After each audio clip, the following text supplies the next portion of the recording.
തിരക്കേറിയ ജീവിതത്തിനിടയിൽ നിന്ന് ഞാൻ സമാധാനം തേടുകയാണ്. അതെ, a moment to nourish my soul. ആരോഗ്യത്തിനൊപ്പം സൗന്ദര്യവും. സമഗ്രമായ ആരോഗ്യത്തിൻ്റെയും സൗന്ദര്യത്തിൻ്റെയും പുതിയ തുടക്കത്തിനായി മട്ടാഞ്ചേരിയിൽ സ്ഥിതി ചെയ്യുന്ന ആയുർസ്പർശ് ആയുർവേദ ഹോസ്പിറ്റൽ നിങ്ങളേവരെയും സ്വാഗതം ചെയ്യുന്നു. ഇനി സ്ഥാനാർത്ഥിയോടൊപ്പം. ഇന്ന് സ്ഥാനാർത്ഥിയോടൊപ്പം പരിപാടിയിൽ നമ്മോടൊപ്പമുള്ളത് 4-ാം ഡിവിഷൻ കരിപ്പാലത്തെ ഇടതുപക്ഷ ജനാധിപത്യ മുന്നണി സ്ഥാനാർത്ഥി രേഷ്മ രമേശനാണ്. ഒരു യുവ നേതാവിനെ തന്നെയാണ് ഇടതുപക്ഷം ഈ ഡിവിഷൻ പിടിച്ചെടുക്കുവാൻ വേണ്ടി രംഗത്തിറക്കിയിരിക്കുന്നത്. രേഷ്മ, ഞങ്ങളുടെ ചാനലിൽ സ്ഥാനാർത്ഥിയോടൊപ്പം എന്ന് പറഞ്ഞ ഒരു പരിപാടിയുണ്ട്. ആ പരിപാടിയുടെ ഭാഗമായിട്ട് രേഷ്മയെ കാണാനും തെരഞ്ഞെടുപ്പ് പ്രചരണ വിശേഷങ്ങൾ പങ്കുവയ്ക്കാനുമാണ് ഞങ്ങൾ എത്തിയത്. ഇപ്പൊ തെരഞ്ഞെടുപ്പ് രംഗത്ത് വന്നിട്ട് ഒരാഴ്ചയൊക്കെ പിന്നിട്ടല്ലോ. എത്ര റൗണ്ട് ഭവന സന്ദർശനം പൂർത്തിയാക്കി കഴിഞ്ഞു? ഞാനിപ്പോ 2 റൗണ്ട് പൂർത്തിയാക്കി കഴിഞ്ഞ് ഇവിടെ 5 ബൂത്താണ് ഉള്ളത്. 5 ബൂത്തിലും ഞാൻ കയറി ആൾക്കാർക്കിടയിൽ നിന്ന് നല്ല റെസ്പോണ്ടാണ് നിലയിൽ എനിക്കിപ്പോ ലഭിച്ചുകൊണ്ടിരിക്കുന്നത്. ഇനിയും അപ്പോ ആൾക്കാർക്കിടയിൽ ഒന്നുകൂടി ഇറങ്ങി, ഒന്നിലധികം പ്രാവശ്യം ഇറങ്ങി നല്ല രീതിക്ക് അവരായിട്ട് അവരൊരു ഫാമിലി മെമ്പർ എന്ന രീതിയിൽ ആയി തീരാനാണ് ശ്രമിച്ചുകൊണ്ടിരിക്കുന്നത്. ഭവന സന്ദർശനത്തിനാണ് രേഷ്മ കൂടുതൽ പ്രാധാന്യം കൊടുക്കുന്നത്. വോട്ടർമാരെ നേരിൽ കണ്ട് വോട്ട് അഭ്യർത്ഥിക്കുക, ഇതാണ് ലക്ഷ്യം. ഇപ്പൊ നമ്മള് വോട്ടർമാരെ നേരിൽ കണ്ടപ്പോൾ ഇവിടെ നിലവിൽ സിറ്റിംഗ് കൗൺസിലർ UDFന്റെ ആളാണല്ലോ. ഡിവിഷന്റെ വികസനവുമായി ബന്ധപ്പെട്ടുള്ള കാര്യങ്ങൾ വോട്ടർമാര് രേഷ്മയായിട്ട് പങ്കുവയ്ക്കുന്നുണ്ട്. അതായത് നിലവിലിപ്പോ UDFന്റെ സ്ഥാനാർത്ഥിയാണ് ഇവിടെ ഭരിച്ചുകൊണ്ടിരിക്കുന്നത്. എന്നാൽ ചില വീടുകളിൽ കയറുമ്പോൾ കഴിഞ്ഞ കൗൺസിലറെ കുറിച്ച് കുറച്ചും മോശമായിട്ടുള്ള രീതിയിലുള്ള പരാമർശങ്ങൾ ഞാൻ കേട്ടിട്ടുണ്ട്.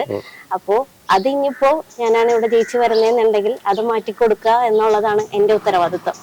ഞാൻ ഡിവിഷന്റെ വികസന പ്രവർത്തനങ്ങളുമായി ബന്ധപ്പെട്ടാണ് അത്തരം വർത്തമാനങ്ങൾ പറയുന്നത്. അതെ അതെ അതെ, നിലവിൽ അങ്ങനെയാണ് സംസാരിച്ചത്. ഡിവിഷന്റെ ശോചനീയാവസ്ഥയും ശുചീകരണ പ്രശ്നങ്ങള്, അതേപോലെ തന്നെ കുടിവെള്ള പ്രശ്നങ്ങള്, ലൈറ്റ് ഇല്ലാത്ത പ്രശ്നങ്ങൾ, അതായത് ചില വീടുകളിൽ കയറുമ്പോൾ പെൻഷൻ തുക കൃത്യമായി കിട്ടാത്തൊരു പ്രശ്നം കൂടി പറയുന്നുണ്ട്. അതായത് ഇപ്പൊ 1600 രൂപയാണ് അവര് പെൻഷൻ എങ്കിൽ അതായത് 1300 രൂപ കിട്ടുന്ന ഒരു രീതിയും കാര്യങ്ങളൊക്കെ ചില വീടുകളിൽ കയറുമ്പോൾ സംസാരിച്ചൊരു അതുമായി ബന്ധപ്പെട്ട് അവരെ ബോധവൽക്കരിക്കാനും അതിനാവശ്യമായ സംവിധാനങ്ങൾ ഒരുക്കാനും നിലവിലുള്ള അവര് തയ്യാറായില്ല എന്ന് വെച്ച് കഴിഞ്ഞാല് അവര് പലപ്പോഴും പല ആൾക്കാരുമായിട്ട് ബന്ധപ്പെട്ടിട്ടുണ്ട്. പക്ഷെ അതിനൊന്നും ഒരു നടപടി ഇതുവരെ ഉണ്ടായിട്ടില്ല എന്നാണ് എന്നെ അറിയിച്ചേക്കുന്നത്.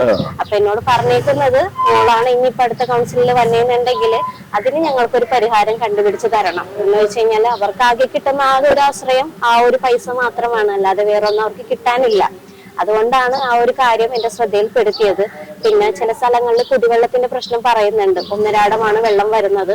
അപ്പൊ അത് വന്നു കഴിഞ്ഞാലും ചിലപ്പോ എപ്പോഴും വീട്ടിൽ ആൾക്കാരുണ്ടായി എന്ന് വരില്ലല്ലോ, എവിടെയെങ്കിലൊക്കെ പോകേണ്ട ഒരു സിറ്റുവേഷൻ വരും. അപ്പൊ അതുകൊണ്ട് ഒരു നേരം വെള്ളം ഇട്ടാലേ വരുള്ളൂ. അതാണെങ്കിൽ ഒരുപാട് വീട്ടുകാരും ഉണ്ട് ആ വീട്ടിൽ വെള്ളം എടുക്കാനായിട്ട്. അപ്പൊ ആ ഒരു കുടിവെള്ളത്തിന്റെ പ്രശ്നം, അതേപോലെ തന്നെ ശുചീകരണം, നമ്മുടെ അധികാരവളത്തിലെ തോട് ഭയങ്കര ശോചനീയാവസ്ഥയിലാണ്.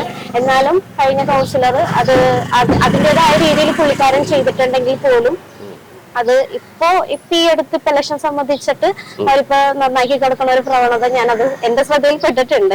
അപ്പൊ അവിടുത്തെ ആൾക്കാരും അത് തന്നെയാണ് പറയണത്. എന്ന് വെച്ച് കഴിഞ്ഞാൽ അവിടെ അറവശാലകളൊക്കെ കൂടുതലാണ്. അപ്പൊ ആ ഒരു പ്രശ്നം എന്ന് വെച്ച് കഴിഞ്ഞാൽ ഇന്നിപ്പോ അമീബ പോലുള്ള രോഗങ്ങൾ കൂടുതലായിട്ട് വരുന്ന ഒരു കാലഘട്ടമാണ്. അപ്പൊ അതുകൊണ്ട് അവിടുത്തെ ആൾക്കാർക്ക് ആ ഒരു ശുചീകരണ പ്രവർത്തനം നല്ല രീതിക്ക് തോട് വളരെ വൃത്തിയായി മനോഹരമാക്കി വെക്കുവാനുള്ള ഒരു സംവിധാനത്തിലേക്ക് രേഷ്മ ആലോചിക്കുമെന്നാണ് രേഷ്മ പറയുന്നത്. അതെ അതെ, ഇപ്പൊ നമ്മുടെ ഇപ്പൊ കൊച്ചി നഗരസഭ ഭരിക്കുന്നത് ഭരണം LDFിലായിരുന്നല്ലോ. സ്വാഭാവികമായിട്ട് രേഷ്മ വിചാരിക്കുന്നുണ്ടോ ആ LDF ഭരണത്തിന്റെ ഭാഗമായിട്ടുള്ള വികസന പ്രവർത്തനങ്ങൾ മാത്രമാണ് ഇവിടെ നടന്നിട്ടുള്ളതെന്ന് രേഷ്മ കരുതുന്നുണ്ട്?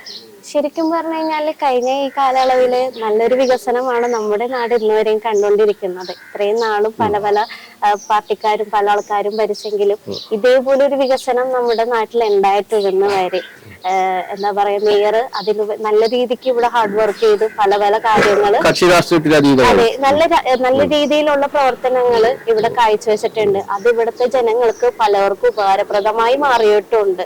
എടുത്തു പറയാനാണെങ്കിൽ നമ്മുടെ അവിടുത്തെ ടവർ, അതായത് തുരുത്തിയിലെ ടവർ, അത് 397 കുടുംബങ്ങൾക്ക് 394 കുടുംബങ്ങൾക്ക് ഭയങ്കര എന്താ പറയാ താമസ സ്ഥലമില്ലാതെ കിടപ്പാടം മാറി മാറി താമസിക്കുന്ന കൊച്ചിയിലെ ഭൂരിപക്ഷം ആൾക്കാർക്കും കിടപ്പാടമില്ലാതെ 1 വർഷം 2 വർഷം അല്ലെങ്കിൽ കുറച്ച് നാള് കൂടുതൽ വാടകയും പണയത്തിനും കൊടുത്ത് വീട് മാറിക്കൊണ്ടിരിക്കുന്ന ആൾക്കാരാണ് ഭൂരിഭാഗം പേരും.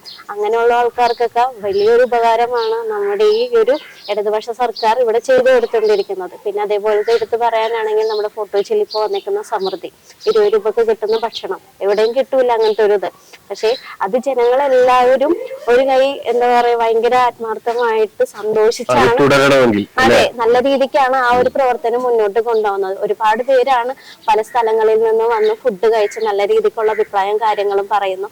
ഇപ്പൊ അത് കൂടാതെ നമ്മുടെ പെൻഷൻ 2600 രൂപ ആക്കിയേക്കുന്നതാണ്.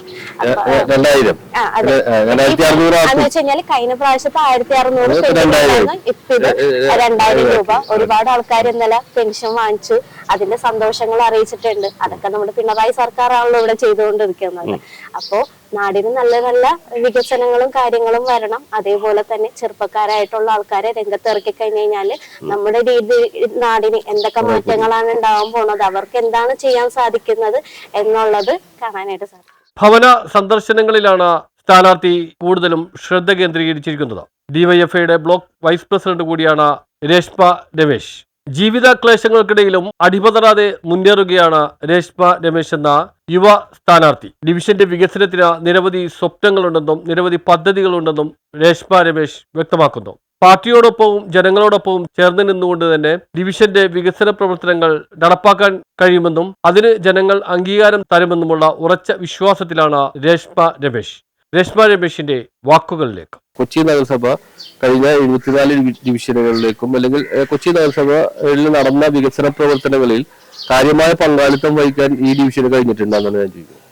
ഈ ഡിവിഷനും അത്യാവശ്യം നല്ല പ്രവർത്തനങ്ങളും കാര്യങ്ങളും വെച്ചിട്ടുണ്ട്. എന്നാലും അതായത് നഗരസഭയുടെ പശ്ചാത്തലത്തിൽ വരുന്ന വികസനമല്ലാതെ മറ്റു വികസനങ്ങൾ അങ്ങനെ മറ്റു വികസനങ്ങളൊന്നും ഇവിടെ നടന്നിട്ടില്ല. 5 വർഷം ഇപ്പോ മുൻ കൗൺസിലറോട് നിന്നിട്ടുണ്ടെങ്കിലും കാര്യമായിട്ടുള്ള ഒരു പ്രവർത്തനം നമ്മുടെ നാടിന് വന്നിട്ടില്ല. അല്ലാതെ ഉള്ള പ്രവർത്തനങ്ങൾ നമ്മുടെ സ്വാഭാവികമായിട്ട് നഗരസഭ നടപ്പാക്കിയ പദ്ധതികൾ ആണ് ഇവിടെ നടന്നുകൂടിയേക്കുന്നത്. അതെ അതെ.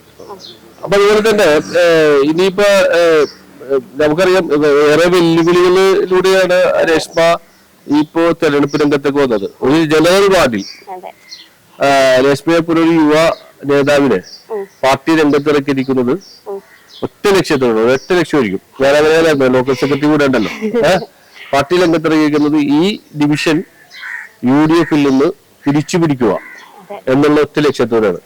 ആ ലക്ഷ്യം നിറവേറ്റാൻ പരമാവധി രേഷ്മ ശ്രമിക്കുന്നുണ്ട് എന്നുള്ളതാണ്. അല്ല, അതിലുപരി ഞാൻ നല്ല രീതിക്ക് ഹാർഡ് വർക്ക് ചെയ്യുന്നുണ്ട്. എന്ന് വെച്ച് കഴിഞ്ഞാല് നമ്മുടെ ഇതായിരുന്നു, നമ്മുടെ കോട്ടയായിരുന്നു നമ്മുടെ ഈ ഒരു ഡിവിഷൻ എന്ന് പറയുന്നത്. പക്ഷെ അത് സാഹചര്യങ്ങൾ മാറി വന്നപ്പോ അത് ഇപ്പോ മറ്റേ അവരാണ് ഭരിച്ചുകൊണ്ടിരിക്കുന്നത്. സ്ഥാനാർത്ഥികളാണ് ഇപ്പൊ ഭരിച്ചുകൊണ്ടിരിക്കുന്നത്. ഇതിപ്പോ നിലവിൽ ഇപ്പൊ ഒരു ജനറൽ വാർഡാണ്. വലിയൊരു ഉത്തരവാദിത്വം പാർട്ടിയെ ഏൽപ്പിച്ചു തന്നിരിക്കുന്നുണ്ട്. അപ്പൊ അത് നല്ല രീതിക്ക് എന്നാൽ കഴിയുന്ന രീതിക്ക് ജനങ്ങളിലായിട്ട് ഇറങ്ങി ഈ ഒരു ഡിവിഷൻ എനിക്ക് തിരിച്ചു പിടിക്കണമെന്ന് ഭയങ്കര ആഗ്രഹമുണ്ട്. അതിനുവേണ്ടി ഞാൻ നല്ല രീതിക്ക് ഹാർഡ് വർക്ക് ചെയ്യുന്നുണ്ട്. അത്തരം ഒരു ചരിത്രം സൃഷ്ടിക്കുക എന്നുള്ളതാണ് ലക്ഷ്യം. അതെ അതെ. പാർട്ടിയുടെ പിന്തുണ പൂർണ്ണമായിട്ടും കിട്ടുന്നുണ്ട്. മുന്നണിയുടെയും പാർട്ടിയുടെയും പിന്തുണ പൂർണ്ണമായും ലഭിക്കുന്നുണ്ട്. എല്ലാവരുടെയും പിന്തുണ എനിക്ക് കിട്ടുന്നുണ്ട്. അതായത് കക്ഷി രാഷ്ട്രീയത്തിന് അതീതമായിട്ടുള്ള പിന്തുണ അവരും എനിക്ക് തരുന്നുണ്ട്. എന്ന് വെച്ച് കഴിഞ്ഞാല് പാർട്ടി എനിക്ക് വലിയൊരു സപ്പോർട്ടാണ് എനിക്ക് തരുന്നത്. അത് ഓരോരുത്തരെ എടുത്തു പറയാനല്ല, കുറെ പേരുണ്ട് അതില്. അപ്പൊ അതൊരു എന്നെ സംബന്ധിച്ചത് വലിയൊരു കാര്യമാണ്. ഇത്ര ആൾക്കാർ എനിക്ക് സപ്പോർട്ടിങ് ആയിട്ട് നിൽക്കുന്നുണ്ട്. പാർട്ടിയിലുള്ള ആൾക്കാരായിക്കോട്ടെ, വർഗവർഗ സഞ്ചാരങ്ങളായിക്കോട്ടെ, ജനങ്ങളായിക്കോട്ടെ, എല്ലാവരും എനിക്കൊരു രീതി എല്ലാവരും നല്ല രീതിക്ക് സപ്പോർട്ടിങ്. ഞങ്ങളിപ്പോ രേഷ്മയുടെ ജീവിത പശ്ചാത്തലം ഒന്നും പറയുന്നില്ല, ചോദിക്കുന്നില്ല. കാരണം അതൊരു പല വീഡിയോസ് ഏതെങ്കിലും ചാനലുകളിലും ഒക്കെ വന്ന് കഴിഞ്ഞതാണ്. അതായത് ഉറ്റമുറി വീട്ടിൽ കഴിയുന്ന അച്ഛന്റെ കാര്യങ്ങൾ, അച്ഛനാണ് ഒരു കറകളഞ്ഞ കമ്മ്യൂണിസ്റ്റ് അച്ഛൻ എന്നുള്ളതൊക്കെ. അങ്ങനെ ഒരു കറകളഞ്ഞ കമ്മ്യൂണിസ്റ്റ് രേഷ്മയും എന്നാണ് പൊതുവിലുള്ള സംസ്ഥാനം. അപ്പൊ അതുകൊണ്ട് അത്തരം പശ്ചാത്തലങ്ങളും ചോദിക്കുക. അതൊക്കെ വോട്ടർമാർക്ക് നന്നായിട്ട് അറിയാവുന്ന കൊണ്ടിട്ട് അത്തരം പശ്ചാത്തലങ്ങളിലേക്ക് കടക്കുന്നില്ല. ഒറ്റ കാര്യം മാത്രം, ഈ ഡിവിഷന്റെ ജനപ്രതിനിധിയായി തിരഞ്ഞെടുക്കപ്പെട്ടാൽ മനസ്സിൽ ഈ ഡിവിഷന് വേണ്ടി ചെയ്യാൻ എന്തെങ്കിലും കാര്യങ്ങൾ മനസ്സിൽ കരുതി വെച്ചിട്ടുണ്ട്? കരുതി വെച്ചിട്ടുണ്ട്. മറ്റൊന്നല്ല, ഇവിടെ ഒരുപാട് യുവാക്കളുണ്ട് ഇവിടെ. അപ്പൊ അവർക്ക് കായികപരമായിട്ട് ഇവിടെ ടർഫും കാര്യങ്ങളും ഒന്നുമില്ല. അപ്പൊ അവർക്ക് അതിൻ്റെതായ ഒരു സജ്ജീകരണ പ്രവർത്തനങ്ങൾ ചെയ്യാനായിട്ട് വളരെയധികം ആഗ്രഹിക്കുന്നുണ്ട്. അതേപോലെ തന്നെ PSC കോച്ചിങ് സെന്ററുകൾ, ലേണേഴ്സ് പോലുള്ളവയൊക്കെ എല്ലാം തുടങ്ങാനായിട്ട് ആഗ്രഹിക്കുന്നുണ്ട്. അതേപോലെ തന്നെ ഈ പെൻഷൻ വാങ്ങിക്കുന്ന ആൾക്കാര് ഒരുപാട് പേര് അവിടെ വന്ന് ക്യൂ നിന്നൊക്കെയാണ് പെൻഷൻ വാങ്ങിക്കുന്നത്. അതൊന്നും ഒഴിവാക്കി കൈകളിലേക്ക് എത്തിക്കുന്ന ഒരു രീതി, നേരിട്ട് അവരുടെ കയ്യിൽ എത്തിക്കുന്ന ഒരു സംവിധാനമാക്കാനൊക്കെ ആഗ്രഹമുണ്ട്.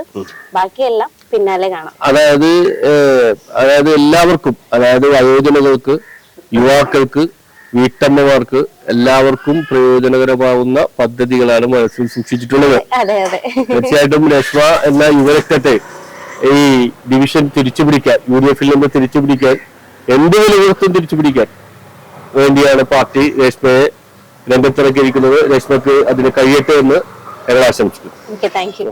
News bureau, Mattancherry.